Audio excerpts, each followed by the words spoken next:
Hello, we are Group 3, and we are doing Analog Science Fiction and Fact. Sorry. So, Analog Science Fiction and Fact, they're first published in 1930 under the alias Astounding Stories of Super Science.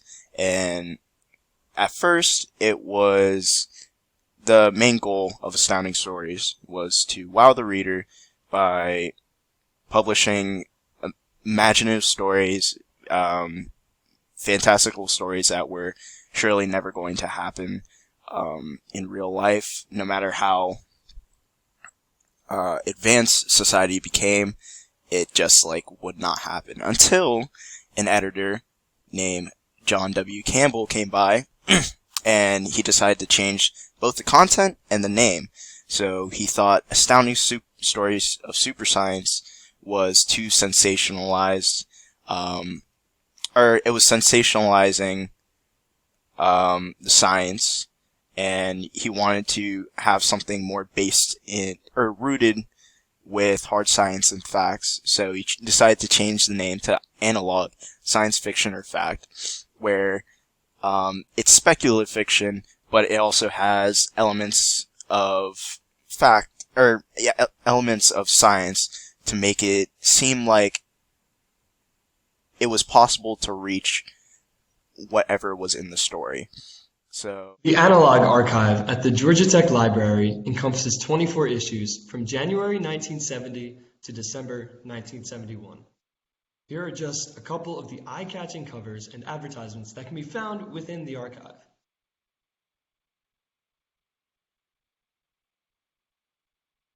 The 1970s were an era filled with progressivism and its battle against traditionalism. Some of the more prominent movements include environmentalism, with the Environmental Protection Agency being signed into law, and feminism, with abortion being legalized through the Supreme Court case Roe v. Wade. The civil rights movement's aftermath left high tensions between groups. A small recession left many disgruntled and without work.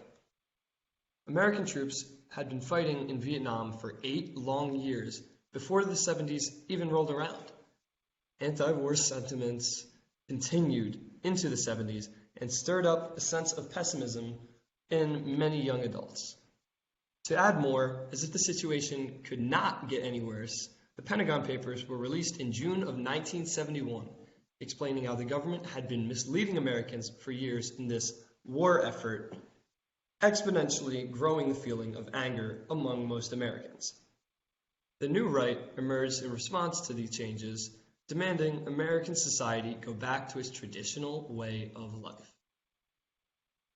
In the cultural sphere, many science fiction writers began to put heavier emphasis on creativity and soft sciences. Many events listed above, along with the rapid advancement of technology from the floppy disk to email, influenced writers to be more imaginative and to provide an escape from the terrors of the real world. The movement later became known as the New Wave. Analog's main role during the 1970s was to propagate its belief that absolute truth was embedded only in hard science by writing realistic speculative fiction. The magazine asserted its ideology by providing social commentary that contrasted the progressivism prevalent at the time and catered to people that were in shock of the rapid social and technological advancements. By raising questions against change, Analog encouraged members of the science fiction community to think critically and guided them towards becoming engineers of Analog's vision of the future. This is an advertisement that particularly caught our eye. Through this ad, titled, "Are You Already a Victim of Future Shock?", Analog recruited members for a book club focused on accurately predicting the future. This shows a good majority of Analog's readers were people wary of the rapid changes of the 70s. In order to make the future more bearable for its audience, Analog steered them toward realistic, speculative fiction, which was starkly different from the imaginative, soft endeavors of new wave authors. In the article, How America's Leading Science Fiction Writers Are Shaping Your Future, Gunn states that science fiction is, quote, "a countermeasure to the future shock that will become more intense with the passing years," unquote, and that, quote, "the variety of worlds science fiction accustoms us to is training for thinking about the actual changes of the real world," unquote. Analog was fully aware of this fact, and by showing its readers that there were others like them out there, tactically established itself as a safe space for traditionalists. This exclusive sense of belonging got many members of the science fiction community thinking like Analog, and united them for the sole purpose of achieving Analog's goals. Analog's opposition to the progressive environmentalist mindset made the magazine especially effective in guiding its readers toward its vision of the future. Featured on the front of the December 1970 issue is a short story called Ecological Niche by Robert Chilson. In this story, developers create a city meant for human use and human use only. However, animals soon intrude and make themselves at home, troubling the citizens. Later on, the city's leaders come up with a solution: to do absolutely nothing. Instead of modifying the city's layout to accommodate the animals, it is ultimately decided that the animals must adapt to the human ways of life. This decision is reflected on the cover. The mice have burrowed into the machinery, while the blue jay sits on a nest made of batteries and electrical wires.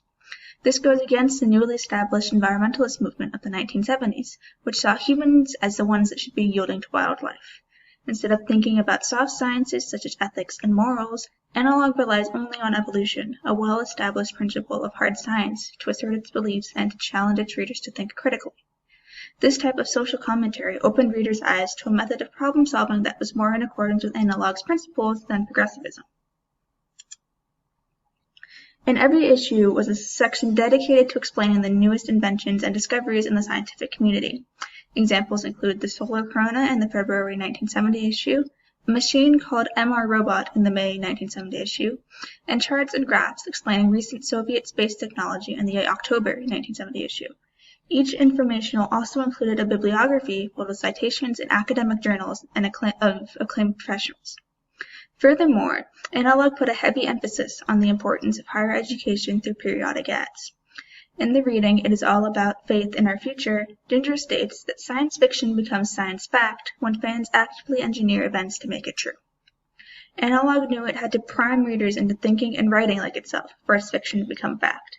Thus, Analog provided inspiration through the forms of real science that was being done in real labs.